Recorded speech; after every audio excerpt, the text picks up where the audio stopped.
Hello, everyone. Good afternoon, good morning, good evening to you all, depending on what time it may be at your end. My name is Lady Mary Bourdu. I am your host for the chat room, a platform dedicated to resolving daily life issues. Over here, it's all about giving out an informative, educative information, and it's our hope to bring about transformation to your home and that of ours as well. I always have amazing resource personnel that come on here and do that education for us. So we talk about everything you can think of. I always say that here we don't rain any insults, but intellectually we teach and then we learn. So if you're joining me for the first time, I do hope that you will enjoy our conversation tonight. It's 4 p.m. Ohio time, and I have with me Professor Dr. Felix with us. He would be taking us through our topic today.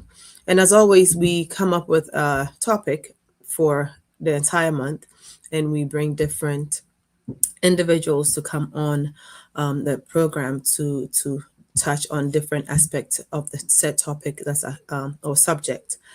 And once we are done, we move on to another one. So this month we're looking at challenges that international students faced, challenges they face, if any. And I think he is actually the right person to do this because of where he stands right now as an individual. So, Prof, can you please introduce yourself? Tell us all about you, and then we'll take a quick commercial break. Then come back. Thank you. Hello, everyone. My name is Professor Dr. Felix Quayson. I'm an associate professor at Texas State University in Texas, in the United States, of course. I am a professor in organization, workforce, and leadership studies. So I look at workforce development, college and career readiness, STEM education, and workforce human resource development. So that's a little bit of introduction about me. I'm also a Fulbright U.S. specialist. I've also earned, and I was awarded the 2025 Presidential Distinction Award for Excellence in Service at Texas State University. So, welcome everyone. So, in short, he is the guru. Take it as that. Prof, why are you laughing? In short, he is, in short, he's the guru. Please, that's all it is. He just summed it up. But in short, I appreciate you for doing this with us. But before we start, I want to take a quick commercial break, okay? Just to alert people that we're on, and we'll be right back. Sure. Yo, yo, yo. Now your matter with the talk. Your life, your wahala, your breakthrough, idea. Welcome to the chat room. This no be ordinary place. Now a solution they show face. Lady Mary they lead the way. With guess where go blow your brain. Talk your matter make we solve 'em. No judgment, just love and wisdom. We dey discuss, we dey learn. Every episode you gon' feel the burn. Oh, the chat room. Now here we dey find a way. Oh, the chat room. Oh, yes. We go talk and clear, no delay. No delay. Oh, it's interactive, educative, informative, and unapologetic. Oh, the chat room. We unstoppable, no be lie. You, hey, the chat room. Hey, now here we define the way. We the chat room. We go talk and clear, no delay. No delay. It's interactive, educative, informative, and unapologetic. Oh, the chat room. We unstoppable, no be lie.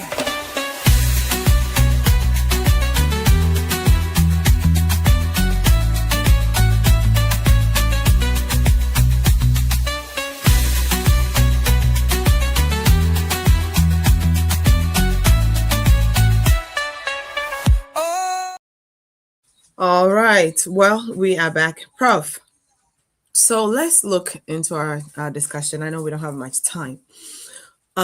We are looking at challenges that international students face. And last week, I had Dr. James, he's a medical doctor in a part of Europe, joined us. And he's been an international student. He went to school in China, and he had a first-hand experience, of what it means to be an international student. So the struggles they go in, they deal with, finances and all of that. But today we want to look at it from the perspective of a professor. I Hmm. don't know if you get complaints, or like if you've actually witnessed or seen what these students go through. So let's talk about it, because the reason behind the conversation is that sometimes people leave their home countries, right, and travel abroad Hmm. and hope to go to school, right? There are Hmm. families that will sell their properties and let just for their children to go to school abroad. Is it worth it? It like this whole, I want to call it madness, but people don't see what go like. There's something beyond that traveling, right? So let's get into it. I'll leave the floor for you to do justice to it. Thank you. Yeah. Can you hear me? I think your screen froze for a I second. can Can you hear hear you. me? Okay, great. So yes, so I actually one of my recently, I would just say probably like a couple of weeks ago, maybe 2 weeks ago, we hired my former TA, and she's an international student from India. So she's also facing the same thing that other people are facing, and she was in the same predicament with her OPT being approved and going through the whole process. And she had, I think, 30 days or 60 days to find an employment. And if she didn't, she would have to, you know, self-deport back to India, or she would have to leave the country. So, yeah, so I have seen it. I've seen what students go through. It's a stressful process being an international student. So, we will get into it. What are some of the challenges that international students, whether you're a Ghanaian, you're Indian, you're Russian, whatever you are, you basically have to go through that same process that other people are going through. So, do you want me to start? Or Yeah, please go ahead. Yes. so I would say the first challenge that international students go through a lot would be the legal challenge, which is policy, immigration policy. So the first thing, if you are an international student or you're a parent and you want your child to go to school in the US, you may have all the money, but if you don't follow the strict policy or immigration laws, your child won't be able to come here, or your child won't be able to be successfully placed here in the US. Because now the US deals a lot with policy. As you may heard recently, um, the US government moved to kind of cap the duration of stay for international students in the US to 4 years. So what that means is, one, if you are in a program, let's say if you're in a medical school, for example, and your medical degree takes about 5 years. After 4 years, you have to reapply. Because of that, 5 years kind of expanding over the 4 year duration cap. You have to reapply for that specific 1 year that's left in your program. So these are some of the rules that have been changed. Previously, students can stay up to 6 years, but now it's capped up to 4 years. So immigration policy, legal hurdles are one of the biggest things. So let's look at another legal hurdle that international students face. So let's talk a little bit about OPT. We will get into it later on, but I want to just touch briefly on that. If you're an international student, you have to enroll in your program for at least a year before you can qualify for OPT extension. Okay. So if you come here and within 6 months you did not enroll in your program for that duration, you don't qualify. It has to be at least 1 year. Okay. And in order for you to apply, you have to apply when your program is about 90 days about to be finished, right? So 90 days out, you have to make sure that you file your OPT petition. And I think you have up to 60 days after your program is done to put in your petition. If you miss that 90 days and that 60-day period, you don't, I mean, you permanently lock yourself out of extension or duration of extension to stay here in the US when it comes to OPT. So that is out of the way. I just wanted to touch a little bit on that. Let's go back to the legal challenges and the hurdles. So the first thing that as an international student you have to do, you have to look at what the immigration laws and policies say, right? Whether you're going to get an F1 or J1 or whatever visa that you're going to get, you have to make sure that you're getting a legitimate visa because some people can sell you visa that are not true. We know back home, or we heard stories about people that promises other people visa. They take them through the whole process. Sometimes they get the passport, and the people don't even get to go to interviews, and they come back with visa somehow. You have to make sure that the visa that you are getting is legitimate. There's no faults in it, and it can come. It can actually bring you to the U.S. to study. Okay, so that's the first hurdle. You have to do your homework on that. Don't let anyone scam you. Um, because one of the things is your parents are the one paying it, right? They're the ones, and just like what Lady said, they take out large amounts of loan to pay for your tuition or to pay for your visa processing, and they're the ones that put the collaterals on it, right? Sometimes they put their homes on it. Sometimes they can't pay it back and they lose their home. So it's a big investment, so don't let someone scam you out of that. And that being an international student or coming from an international country to study in the U.S., it's a big investment. So don't let anyone scam you out of that. It's really huge.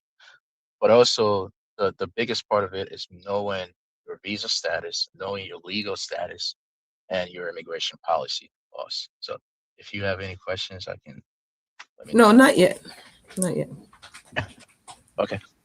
All right. So another challenge that international students face is funding. Of course, when it comes to the legal side of it, A it's big also one. funding. Funding is a huge one, right? So most of the time, like I said, parents take out loans. They, put their collaterals on the line. It can be cars, it can be homes, it can be, whatever. They put their collaterals on the line. It can be the pensions or whatever. Yeah, Most if of the you're from time, the Africa, people parents, sell their lands, even lands. yeah, they sell their lands. They do a lot of things, right?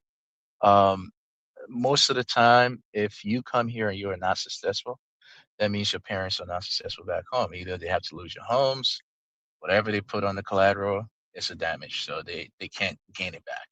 So funding is a big thing, and it's a big risk.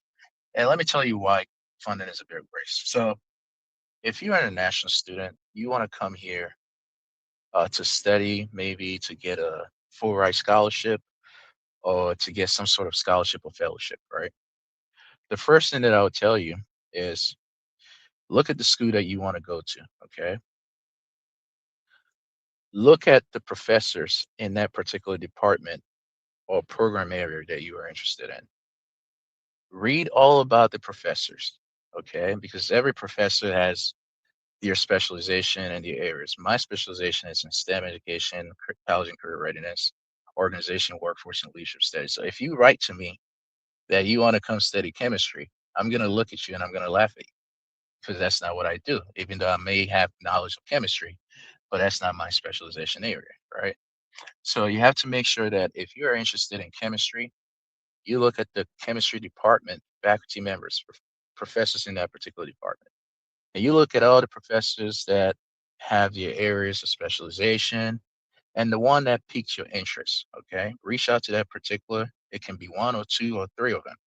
Reach out to them, write a letter, express your interest that my name is so and so. I have a bachelor's degree, or I'm in the process of completing a bachelor's degree from Ghana, from India, from Pakistan, whatever. And I would love to be part of your study, the research that you are conducting. If there's any way you can fund my study to join your department, blah, blah, blah. So that's part of the funding strategy. Okay. Now, if one of the professors that you wrote to is very interested, Of course, you have to attach your resume to let them know who you are a little bit on paper. And if you have any sort of accolades or accomplishments or publication, make sure you share it with them so that they can look at it and see what kind of That's community person or engagement. student. I'm so sorry. Oh I yeah, was with what you're it- saying. That's community engagement factor, like community work, volunteer. Would that? absolutely. Okay. Yes, community engagement can factor in because you may be part of the community engagement that one of the faculty is highly interested in or has participated in or has actually donated money to it.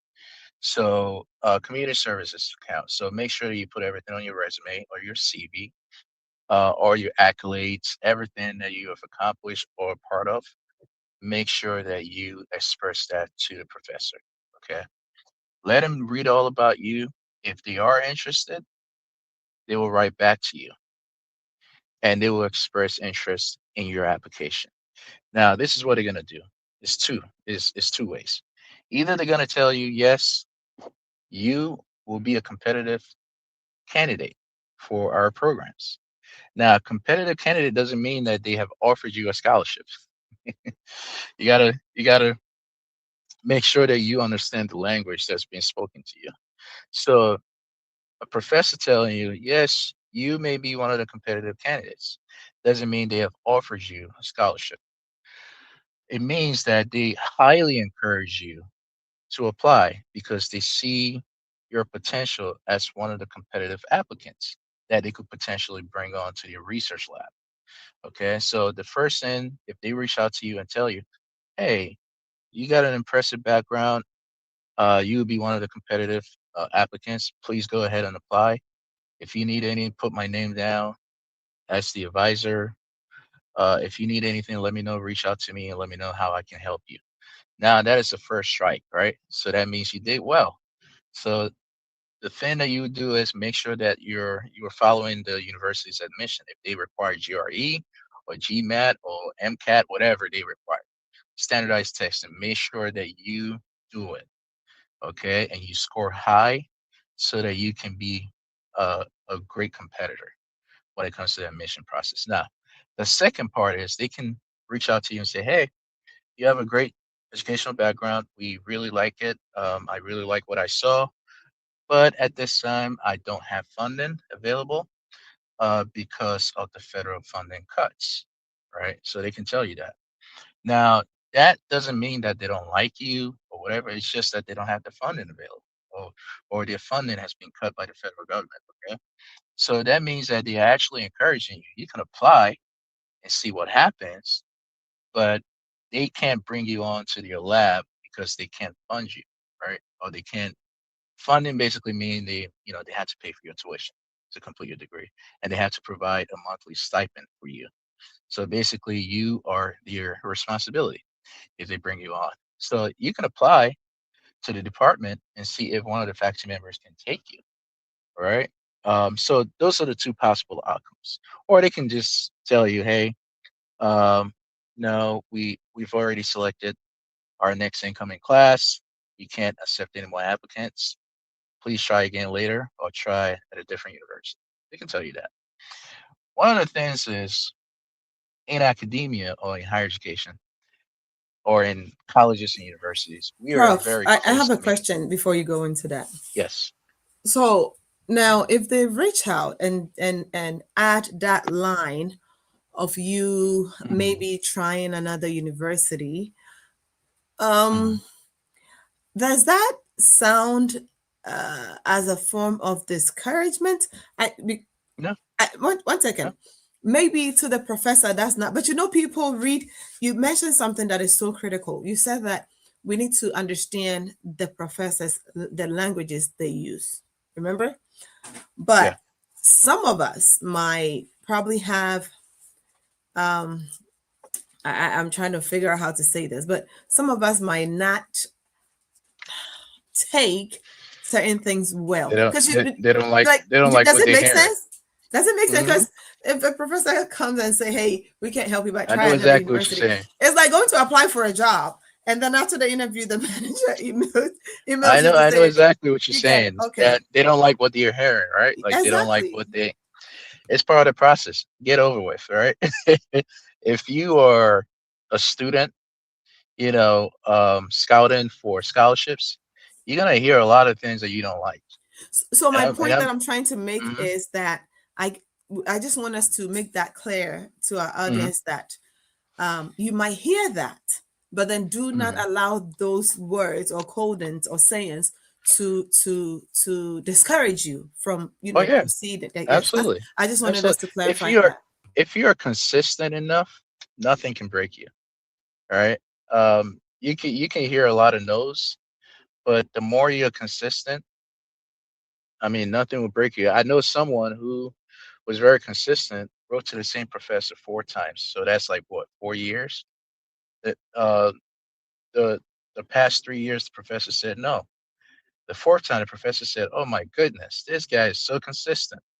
You know what? Apply, put my name down. I'm gonna fund you." Persevering. Hmm. Perseverance, go far. Yeah, So the whole point when I said you're gonna hear a lot of, as an international student, you're gonna hear a lot of no's, yeah. and that's why I was trying to make my point that in academia, in colleges, it's a very close community. You can see the university from Florida, Texas, Maine, whatever, but we are a very close community. So get ready to hear no's a lot before you hear yes. Before you hear your one yes, you're gonna hear many no's. Okay, and it's part of the process. It doesn't mean that you are not liked or you would not succeed. It's just a part of the process. It's how academia and colleges work. Yeah, you I want to think say anything? I asked that because personally, I believe that I felt that way before, versus where you're looking for a job, and that's when people didn't understand the system and the languages and all that with what you're saying. So Mhm. then you take it as, ooh, I mean, does he think somebody else is better than me? But I guess that no, but does it make sense? Sometimes No, you, no, it makes sense. and then with It our makes part of the sense. world, let's say I'm a Ghanaian, we are not taught these things. So the Uh-huh. slightest word of this But can discouraging. this right can Yeah. discourage you, Yeah. where you're like, and actually I know people that discouraging words literally can shut them down to where they don't try again. So that's why I Yeah. asked. Yeah. No, no, you are asking great questions. Honestly, you really are. And it goes to show you that if you want something and some professors will deny you because they want to know how consistent you are. You know, and one of the things that I will warn international students not doing is calling. Professors don't have time to pick up the phone. They really don't have the I time. didn't realize they put their numbers out. Oh, I mean, you can find professors' department number, their Okay, okay, office okay. number, Department numbers. Okay. extension number. You can find it Sure, online sure. when you go to Yeah, your yeah. faculty profile or whatever. You can find their cell phone. Most of the time, we don't look at stuff like that. We don't, when phone calls are in, we are either Yeah, teaching in the exactly. classroom, doing research in our labs, um, advising student on the side, in meetings. So it's just like we don't have. So if you um, try to call to see if you can get a scholarship, you're already losing. You already lost the battle to begin with.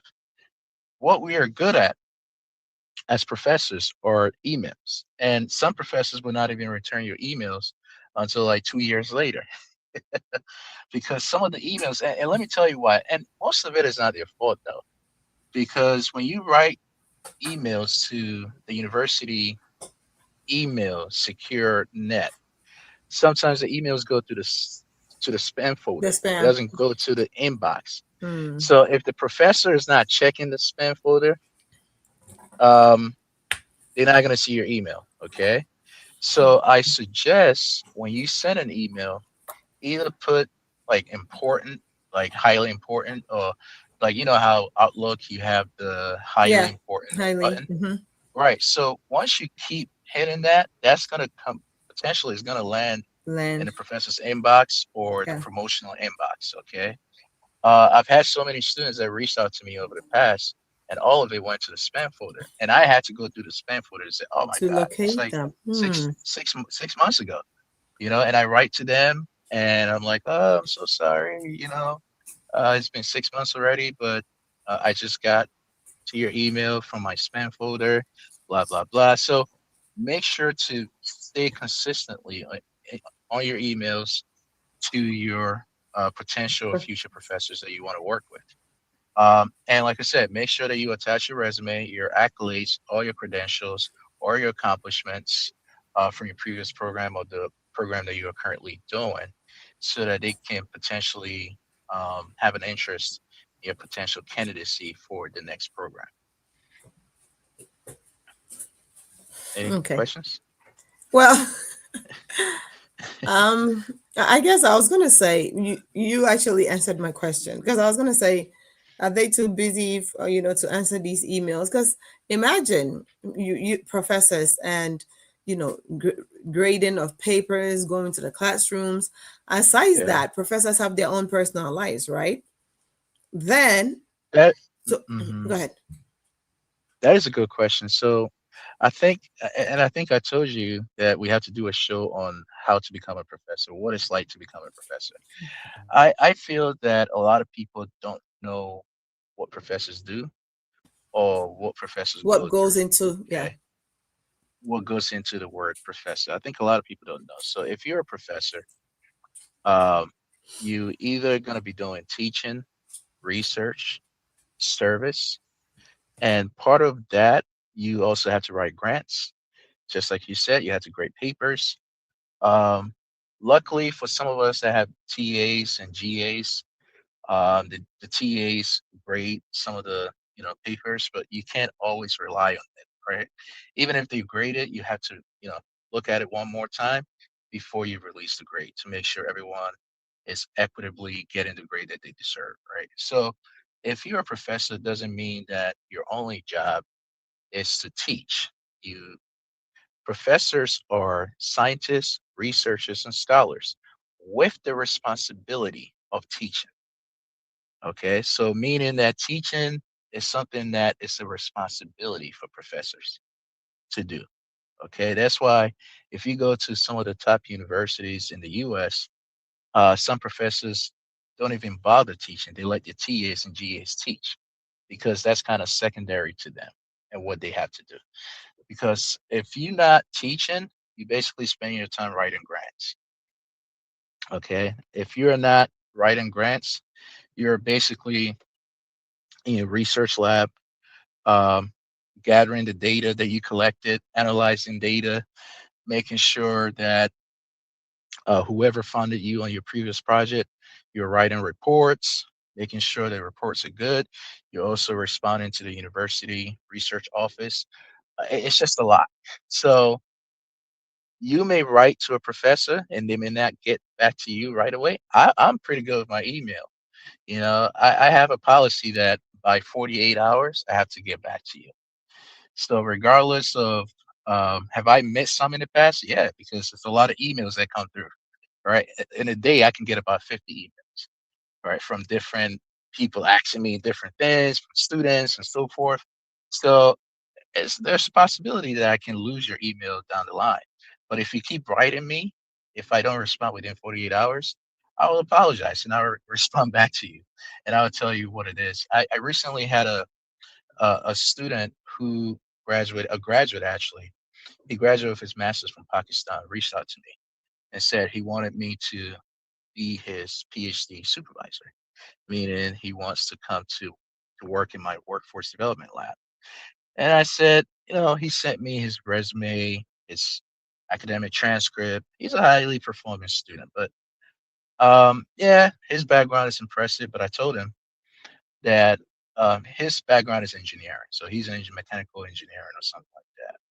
And he told me exactly HVAC engineer, what he wants to do with HVAC engineering, blah blah blah, which is all sound great. How he's highly interested in workforce development and all of that. And I told him, I said, yes, it's great, but I don't think you would be a good fit for my lab. I just had to tell him straight up. I said, it would be better if you still want to come to Texas State, my university. It would be better if you reach out to the mechanical, any of the engineering the department to right, the find proper. to find a supervisor that can help you with the HVAC engineer, Hmm. supervisor that has the background in HVAC engineering, right? I can fund him, but yet he can't fit my lab, Right. right? So sometimes we have to look at all All these of other that. Hmm. situations, institutional policy. And so to go back to my former TA that I just hired on my project as a technician, she was working as a TA for our department. I worked very closely with her for over a year, I think a year and a half or 2 years. And while she was completing her master's degree in computer science. When she graduated and started working on her OPT and everything, she had about 60 days to get out of the country if she can't find anything. So she reached out to me, right? And said, Dr. Quason, this. And I was like, let me see what I can do to help you. And she was great. She was one of the best TAs I've ever had. And I said, you know what? Let me see what I can do. So I reached out to my department. I reached out to the research office, the coordinators, to see how I can better help her. And we basically concluded that she can work on my projects, and she can come on as a technician because of her background. My project was supposed to hire two research associates, but because of her, I only hired her as a technician because she can do the job of two research associates, right? Because of her background in computer science. So Wow. budgeting is very important. And just because you're writing to a professor and they tell you no, doesn't mean they don't have the funding. They have the funding, but they are second guessing the budgets to see because hiring a PhD student or master's student to work in a project costs a lot. It really Yeah. costs a lot. I can give you an example. I recently submitted a grant to the Texas Higher Education Coordinating Board, and part of the grant you have to do your budget. Hiring one GA will cost me about $60,000. Okay, so Hmm. I put on the budget that I have to hire two GAs, and that will cost me how Yeah. much? Double. 120,000. Hmm. Okay, on top of that, I have to hire a research coordinator, and that research coordinator will cost me about $70,000. Hmm. So budgeting is a big, big part Big of part. funding strategies for international students. So for international students that really get funding from the university, you have to understand that you are one in a million to Hmm. get that opportunity because the budgeting is a huge part of what higher education institutions are going through now. We have some of us have our grants canceled from the NSF level all the Yeah. way to NIH. So for us to really bring on international students or fund international students as part of our labs, Hmm. it takes a greater effort for us to kind of dig through every corner of our funding to see how can we bring on this person and how can we fund this person. And Wow. on top of it, we have to provide you with a monthly stipend. Of course. So that's what I say. You always have to write. That is the first and best strategy that I'll tell you. Any international student, write to the professors at the department where you are interested in. If you're an English major, don't write to uh, a mechanical engineering professor because that doesn't make sense. Makes sense. They're gonna Yes. say you're not. They're gonna say you're not a serious scholar or you're not a serious person. Hmm. If you're in English, make sure that you look at the English department professors. Whoever research pique your interest, write to them, express your interest, because thousands of other students are doing the same. Hmm. So you have So, to make sure that you stand out. Tell the professor what you have already done if hmm. that is similar to what the professor is doing. Hmm. Because professors want to hire students or graduate students that have interests or know exactly what they are also doing. Because it becomes a lot Um, easier when it comes to the training and development part. no, you go ahead. I was No, gonna go ahead. ask the question. So this sounds more Mm, like there has to be a win-win situation. The professor mm, that you're writing to have to, of course, they have to win somewhere, and you that you're doing the writing, the request, you have to, it has to be a win-win, because the professor cannot take you on and then lose or not benefit Yeah. from, what Yeah. you're bringing on the table. So that's what I'm getting now. For, let me ask this: is it worth it? Okay, if you're just joining us in the chat room, today is Sunday, is 4:47 p.m. Ohio time. My name is Lady Mary Boydo, and I have with me Dr. Professor Felix tonight. He is a professor in the state of Texas, and tonight we are looking at challenges that international students face. Sometimes parents will sell their properties, their homes, their lands, and family properties and things like that to send their children off to abroad to further their education. Okay, and we're talking about it tonight, asking question: is it worth it? What really goes into it when you decide to send your child, or when you decide to attend a university in another country other than yours? So that's what the conversation is about. So if you're just joining us, you're more than welcome. If you have questions, you can always leave it in the chat, and I will read your question off to you, Doc. Yes. So would you say it's worth it that family will sell their entire property, okay, for their child to travel abroad Mm-hmm. or in another country for a better education or to further their education? Ah, that is a very important question. If I say no, then people are gonna get on my neck. If I say yes, then people will be like, "Oh, how selfish." Right? So I will leave that at the discretion of each family and each parent. I'm not gonna say one is right or wrong, because every family feels differently about their child. But what I will tell every family is, you know the strengths and weaknesses of your The child child, yeah. academically. Hmm. If you know that you are sacrificing all of that and the child is a serious academic person, Hmm. there Go is for it. a higher possibility that It's going to the end child well. will succeed. It's going to end well. The child will succeed in the foreign country that they're going to. But if you know in your heart that the child is not an academic serious person, then I will leave it at your discretion to re-examine your decision. I'm going to help Doctor out. He's saying that if your student is unserious, do not waste your money on them. That's the I welcome. didn't- Because you're going to sell all of your properties, okay?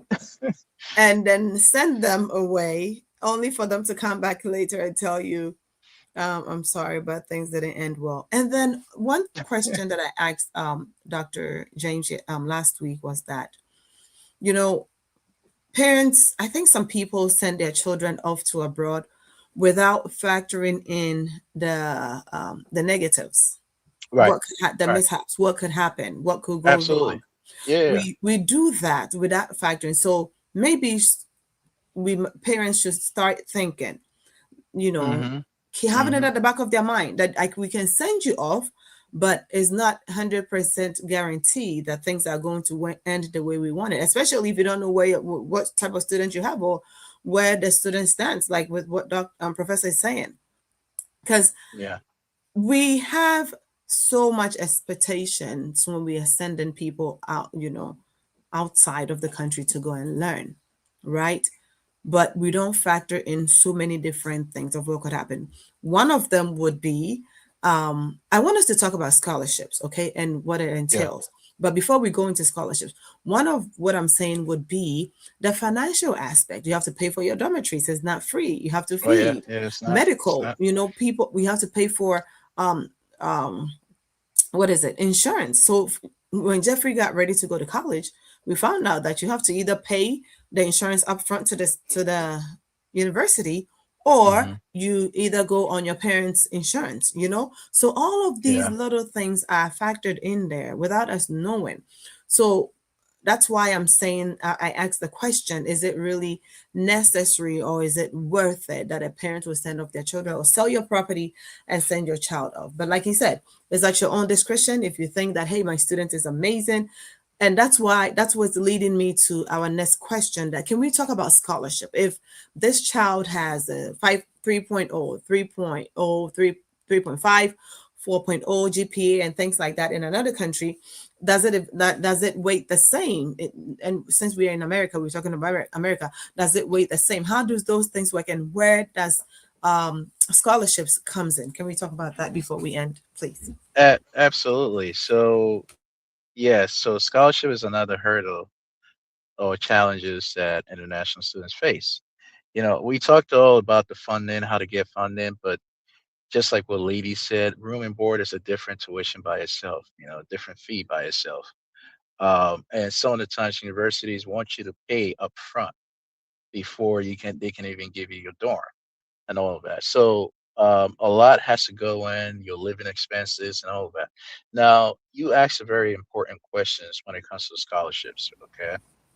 Now, scholarships comes in many different forms. Okay. It can come in the form of a fellowship. It can come in the form of, church, maybe your religious organization Mm-hmm. is funding you to come pursue a certain degree or a certain major or whatever.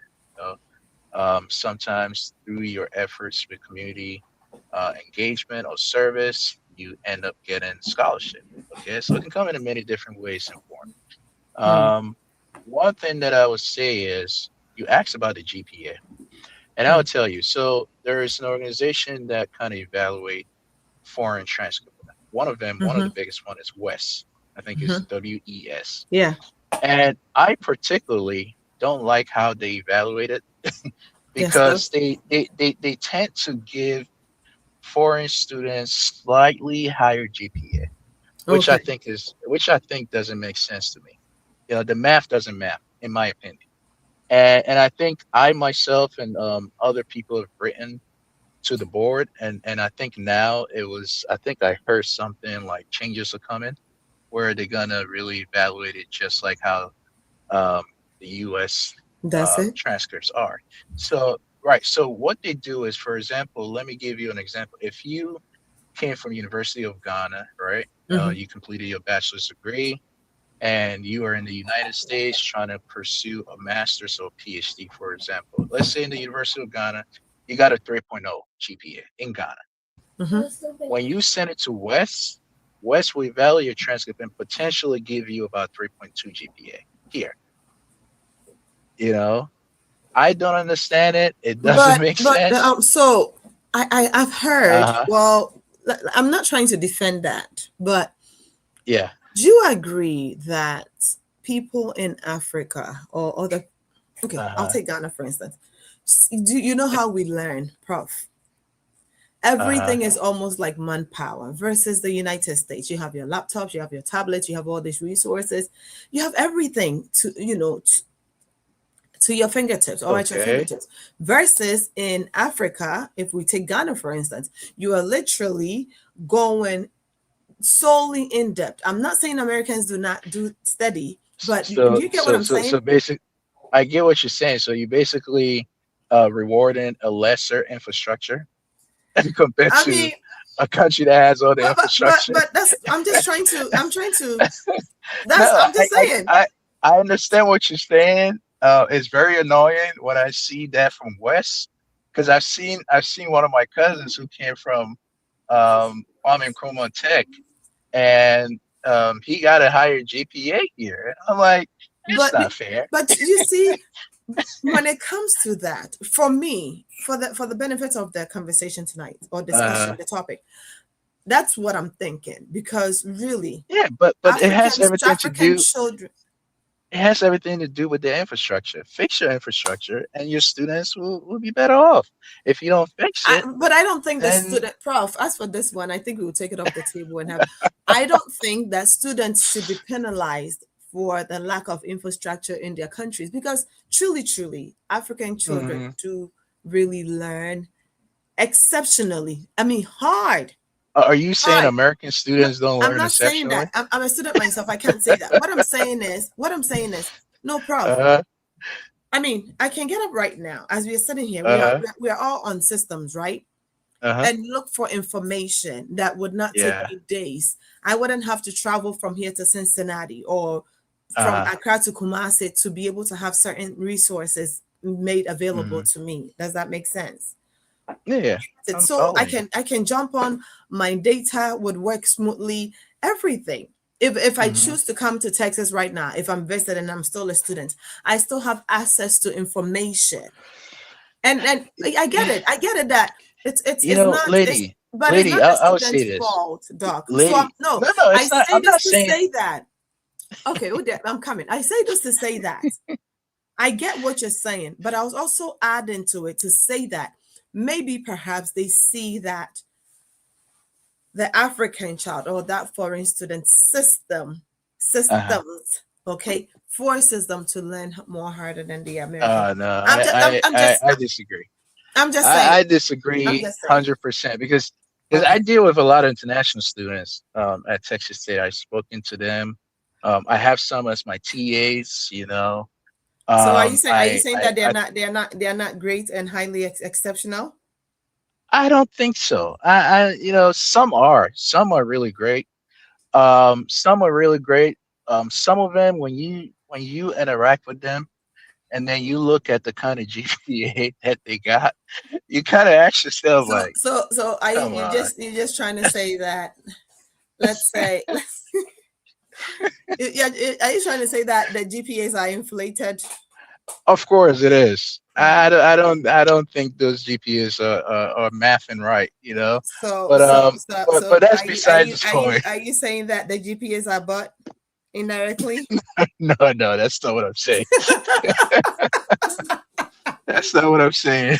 No. So I mean, let's get back to the scholarship part, right? So most of the time, scholarships do require you to have a certain amount of GPA, right? And the reason why I kind of went back to the Ghana GPA and you come over here, West have to evaluate your transcript. And some of the times, some universities will actually evaluate your transcript, so you don't have to take it to West for Hmm. them to evaluate it because they know some universities know that West kind of inflate the GPAs, you know, for foreign students. So some universities have taken it upon themselves. They have an in-house evaluation So to get committee it done. Yeah. where they kind of evaluate you to make sure it's compatible with the U.S. Okay, and I love universities like that that always have an in-house committee that does that. You just love that they give foreign students a hard time, but okay. No, no, no. So what I'm trying to say is make sure that your GPA matches the criteria of the scholarship. Some Yeah. scholarships looks for 3.0 GPA, some 3.2, some 3.5. So Mm. depending on your current GPA, I would say apply for every scholarship as long That as you you're get. eligible Okay. for it. You Okay. know, fellowship, apply for it because you never know. Right. You might think that, oh, you know what? I'm not gonna get it because maybe 100,000 students are applying for it. You You never never know. know. Yeah. You may get it. You may end up getting it. Yeah. Okay. Or even if you don't get it because you apply for it, your department can say, oh, you know, you apply for this scholarship Hmm. program. That means you must be a competitive scholar. Yeah. And then they will give you more scholarships. But the whole point is if you're applying to a department or university, at the admission process, make sure you ask them what are the available scholarships at the Okay. institution level because every institution has a scholarship board or a scholarship portal where you can go in and apply. Yeah. If you don't ask, nobody's going to tell you. Hmm. But if you ask, someone can point you to the right place. Hmm. There are professors that are also advertising on those scholarship portals for research assistants for TAs. Departments are advertising for TAs Okay. for certain research projects, for fellowship. So make sure that you go through it and you read Mm. what is being put out there in the portal. Mm. And as long as you're eligible, as long as it says international students are eligible to apply, um, you can apply. And depending on some are very specific to discipline, meaning if you're doing biology, they want only biology international students to apply. If you're doing chemistry, if you're doing math, if you're doing, other sciences or other social sciences, they want those particular people to apply. So you have to make sure that you are eligible to apply for those. If you're not eligible, you're just wasting your time, because Mm, the system will kind of weed you out before mm, they start even looking at applicants. So scholarship is very important. I won't say there are so many scholarships out there. Make sure you look at your church scholarship boards, your community scholarship boards. Bill Gates Foundation has scholarships. Your institution has scholarships. I've known students from Texas State, international students from Texas State, that I've interacted and worked with, from Nepal, that came here, and they were able to get full ride scholarship, meaning they don't have to pay for anything. And when they came here, they were able to find work on campus to do. That also gave them a monthly stipend. So what I'm saying is, if you have to take care of your standardized examination, the GREs is very important, the GMAT, the IELT, the English test that you have to do.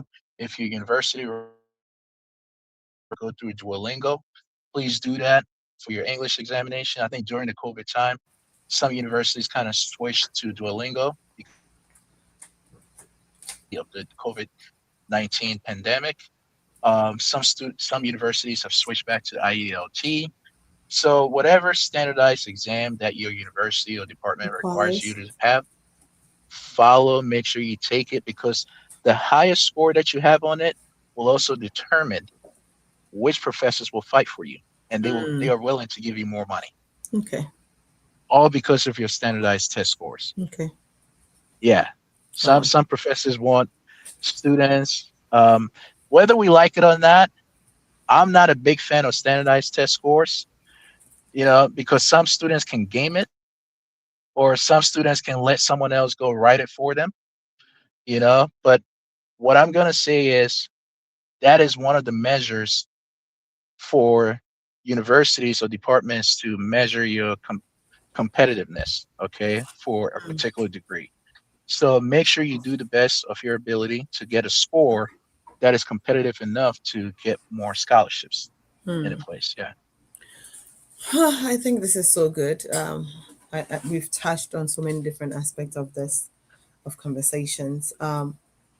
Yeah. We haven't even touched half of We it. haven't What touched half of it, and happened? it's five and it's 5 o'clock. But Yeah. I I like this conversation because sometimes I feel like students they come here, okay, Hmm. and they're stuck. Hmm. Hmm. People are Hmm. frustrated. People are Yeah. depressed. Yeah. Yeah. The amount of people that are dying, people that are in the hospital. Some people Oh can't yeah. even get care because Some they don't have people commit insurance. suicide. Proper Yeah. things are not, are not set in Yeah. place. And how I wish we can even talk about that because I can't believe, but I Hmm. can't believe it's 5:04. You know, um, Hmm. maybe, and I don't want to take much of your time, but I don't know when you'll be available again because I wish that we can really look at this, that people are dying, people are committing suicide, Yeah. people are, Oh yeah. people are doing all manner of things Yeah. because they can't go back home.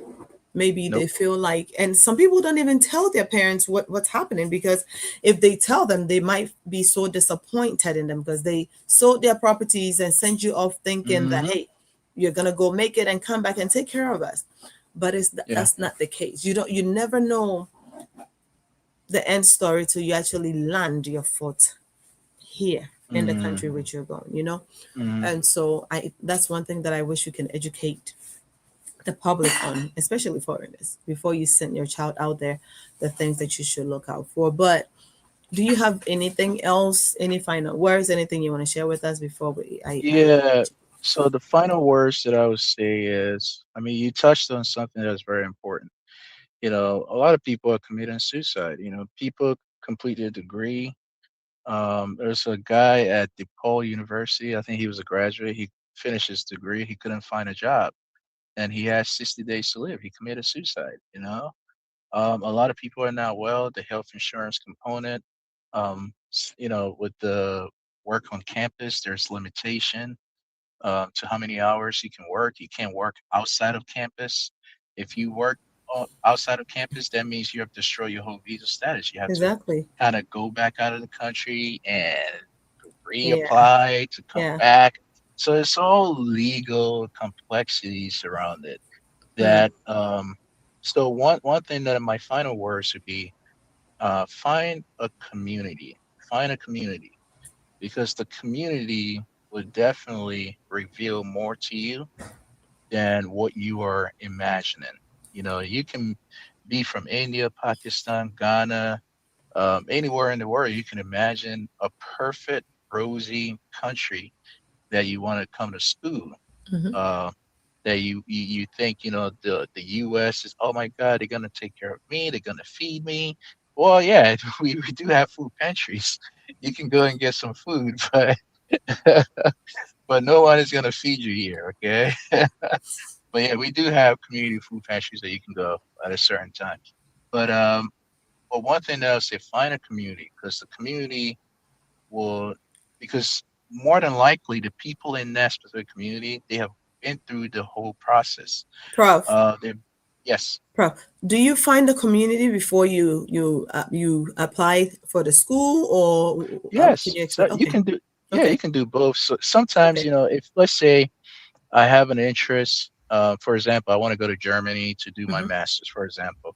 The first thing that I'll probably start doing is joining um, community groups Okay. on Facebook, on WhatsApp.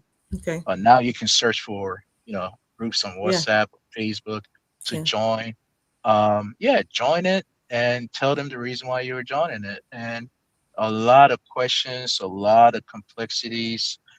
People have been through similar situations that you will potentially go through. These people have answers for you, and they Mm. can tell you how to navigate the whole legal The process or system. Yeah. loopholes. So if you don't join it, if you get your visa, you come in, make sure you join one because community is very important. All right. You really want to have people that can vouch for you, Yeah. that can help you. If someone is cooking, hey, do you want some food? Hey, let's go out and eat. All of that helps, But if you don't have any community, it's going to be very Very boring, tough. very tough. Mm. They can some Your community can even help you to get a place to stay. Mm-hmm. Mm-hmm. So community, I would say that would be my last word. Get involved with a community, whether it's a church community, school community. Please join it because Fine. they will definitely help you. Yeah, Okay. Thank you so much. Right here is the chat room, a platform dedicated to resolving daily life issue. We're talking about challenges that international students face. I have with me Dr. Professor Felix, a professor at one of the universities in Texas. And so tonight he is the person that brought us all of the amazing topic. If you missed the session or you're just joining us, please go to YouTube, go Legacy 360, look for the chat room, and you will find it there. Or if you're on Facebook, look for Lady Mary Boyd's page, and this conversation would be there. I would do well to try to get him back because there are other topics that he needs to touch on, so that you and I can be in the known. And that's my whole goal: be in the known, know what you know or have a knowledge about the decision that you're making before you make it. Okay, please. We are not saying don't travel abroad. You can travel, but make sure that you're doing it right as a student so that you don't come here and end up being depressed, frustrated, and then do what, might be unthinkable. Doc, thank you so much for coming. I appreciate you. absolutely, lady. Please, we're going to talk backstage. I think you are laughing, but I have to talk backstage and see what's next. God bless you so much. You have a All good right, evening. All right. all All right. right, bye bye. Yo, yo, yo. Now your matter with the talk. Your life, your wahala, your breakthrough, idea.